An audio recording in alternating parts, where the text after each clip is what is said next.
नमस्कार दोस्तों आज मैं इस वीडियो के माध्यम से आपको कार्तिक मास में सुनी जाने वाली कथा को बताने वाली हूँ। इस कथा के श्रवण करने से जन्म जन्मांतर के पापों से मनुष्य को मुक्ति मिलती है और जीवन में सुख शांति और समृद्धि की प्राप्ति होती है। ओम नमो भगवते वासुदेवाय नमः।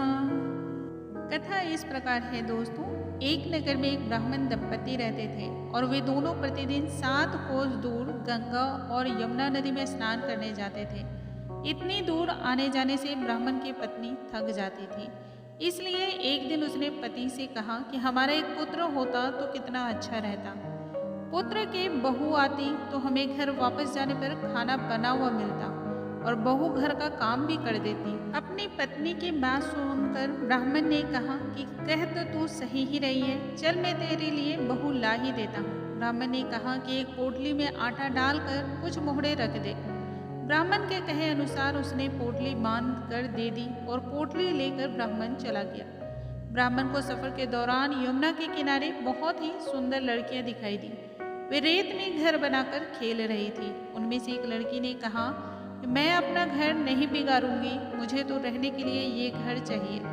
लड़की की बात सुनकर ब्राह्मण मन ही मन सोचने लगा कि बहू बनाने के लिए यही कन्या उचित है। जब वह लड़की जाने लगी तो ब्राह्मण भी उसके पीछे पीछे उसके घर तक पहुंच गया और वहां जाकर ब्राह्मण ने उस लड़की से कहा, बेटी कार्तिक का मास चल रहा है, इसलिए मैं किसी के घर खाना नहीं खाता। मैं अपने साथ आटा लेकर आया हूँ। तुम अपनी माता से पूछो कि क्या वह मेरे लिए आटा छान कर 4 रोटियां बना देंगी।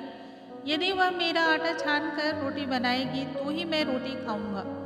लड़की ने जाकर अपनी माँ को ये सारी बात बतलाई। माँ ने कहा, ठीक है, जाओ ब्राह्मण से कह दो कि वह अपना आटा दे दे, मैं रोटी बना दूंगी। जब वह आटा छानने लगी तो आटे में से मोहरे निकली और वह सोचने लगी कि जिसके आटे में इतनी मोहरे हैं उसके घर में कितनी मोहरे होंगी।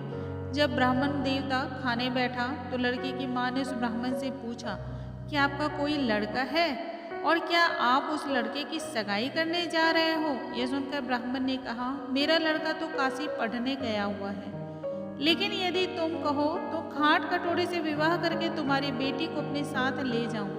लड़की की माँ ने कहा, ठीक है। इस पर लड़की की माँ ने लड़की की खाट कटोरे से शादी करके उसे ब्राह्मण के साथ भेज दिया। ब्राह्मण ने घर आकर कहा, रामू की माँ, दरवाजा खोल कर देख, मैं तेरे लिए बहू लेकर आया हूँ।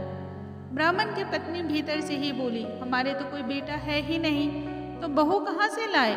दुनिया तो ताने मारती थी, अब आप भी मारने लगे। ब्राह्मण ने कहा, तो दरवाजा खोल कर तो देख। जब ब्राह्मण की पत्नी ने दरवाजा खोला तो देखा कि सामने बहू खड़ी है। उसने बहू का स्वागत किया और आदर सत्कार के साथ अंदर ले गई।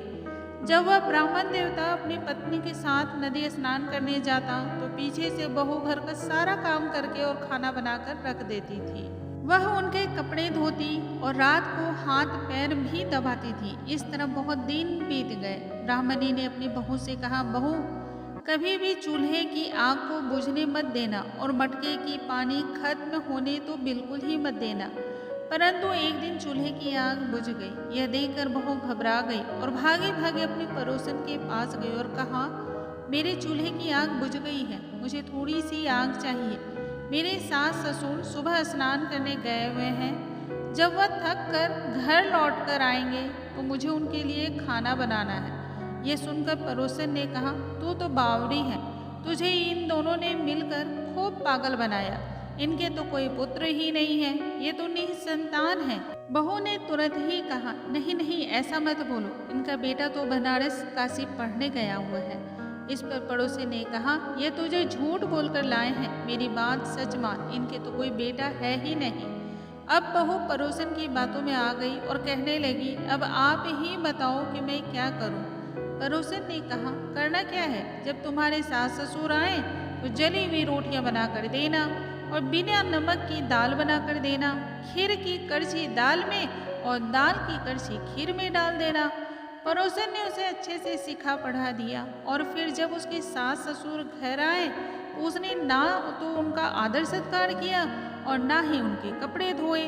जब उसने सास ससुर को खाना दिया तो सास बोली, बहू, आज यह रोटियां जली हुई क्यों हैं और दाल भी अच्छी नहीं बनी है। तब बहू ने पलट कर कहा कि एक दिन ऐसा खा लोगे तो कुछ बिगड़ नहीं जाएगा तुम्हारा। सास ससुर की खरी खोटी बात सुनाकर वह फिर पड़ोसन के पास गई और बोला कि अब आगे क्या करना है। पड़ोसन ने कहा, अब तुम सातों कोठों की चाबी मांग लेना। अगले दिन जब भी स्नान करने के लिए जाने लगे तो बहू अड़ गई कि मुझे तो सातों कोठों की चाबी चाहिए। तब ससुर ने कहा, इसे चाबी दे दो, और सास ने बहू को चाबी थमा दी। सास ससुर के जाने के बाद जब बहू ने दरवाजे खोले तो देखा कि किसी में अन्न भरा है तो किसी में धन भरा है और किसी कोठे में बर्तन पड़े हैं। जब उसने सबसे ऊपर का 7वां कोठा खोला तो देखा कि शिव जी, पार्वती माता, गणेश जी, लक्ष्मी माता जी, पीपल पटवारी, कार्तिक के ठाकुर, राई दामोदर, तुलसी जी का बिड़वा, गंगा यमुना और 33 कोटि देवी देवता विराजमान है। वहीं पर एक लड़का चंदन की चौकी पर बैठा माला जप रहा है। यह सब देखकर उसने लड़के से पूछा कि तुम कौन हो। तब लड़का बोला, मैं तेरा पति हूँ, अभी दरवाजा बंद कर दे। जब मेरे माता पिता आएंगे तब दरवाजा खोल लेना। यह सब देखकर बहू बहुत खुश हुई और 16 श्रृंगार कर सुंदर वस्त्र पहनकर अपने सास ससुर का इंतजार करने लगी। उसने अपने सास ससुर के लिए अच्छे अच्छे पकवान बनाए। जब उसके सास ससुर घर आए तो उसने उनका खूब आदर सत्कार किया और प्रेम पूर्वक खाना खिलाया। उसके बाद हाथ पैर दबाने लगी। पैर दबाते दबाते बहू ने कहा कि माँ, आप इतनी दूर गंगा यमुना स्नान करने क्यों जाती हो? आप तो थक जाती हो, इसलिए आप घर पर ही स्नान क्यों नहीं करती? यह सुन सास कहने लगी कि बेटी, गंगा यमुना घर पर तो नहीं बहती है। तब उसने कहा, हाँ माँ जी, बहती है, चलो मैं आपको दिखाती हूँ। जब बहू ने 7वां कोठा खोल कर दिखाया तो उसमें शिव जी, पार्वती जी, गणेश जी, लक्ष्मी जी, पीपल पटवारी, कार्तिक के ठाकुर, राई दामोदर, तुलसी का बिरवा और गंगा यमुना बह रही है। साथ में 33 कोटि देवी और देवता विराजमान है। वहीं चौकी पर बैठा एक लड़का माला जप रहा है। माँ ने उसे देखकर कहा कि बेटा तू कौन है? लड़का बोला, माँ, मैं तेरा बेटा हूँ। तब ब्राह्मणी ने पूछा, तू कहाँ से आया है? लड़के ने जवाब दिया कि मुझे कार्तिकेय ने भेजा है। माँ ने कहा, बेटा, यह संसार कैसे मानेगा कि तू मेरा बेटा है? माँ ने कुछ विद्वान पंडितों से मदद मांगी। पंडितों ने कहा, इस पार बहू बेटा खड़े हो जाए और उस पार माँ खड़ी हो जाए। माँ ने चमड़े की अंगिया पहनी और छाती में से दूध की धार निकालकर बेटे की दाढ़ी मूछ भींगे और पवन पानी से गठजोड़ा बंधे, तब मानेंगे कि यह इसी माँ का बेटा है। उसने ऐसा ही किया। चमड़े की अंगिया फट गई और छाती में से दूध की धार निकलकर बेटे की दाढ़ी मूछ भींग गई। पवन पानी से बहू बेटे का गठजोड़ बंध गया। यह सब देखकर ब्राह्मण और उसकी पत्नी का तो खुशी का ठिकाना ही ना रहा।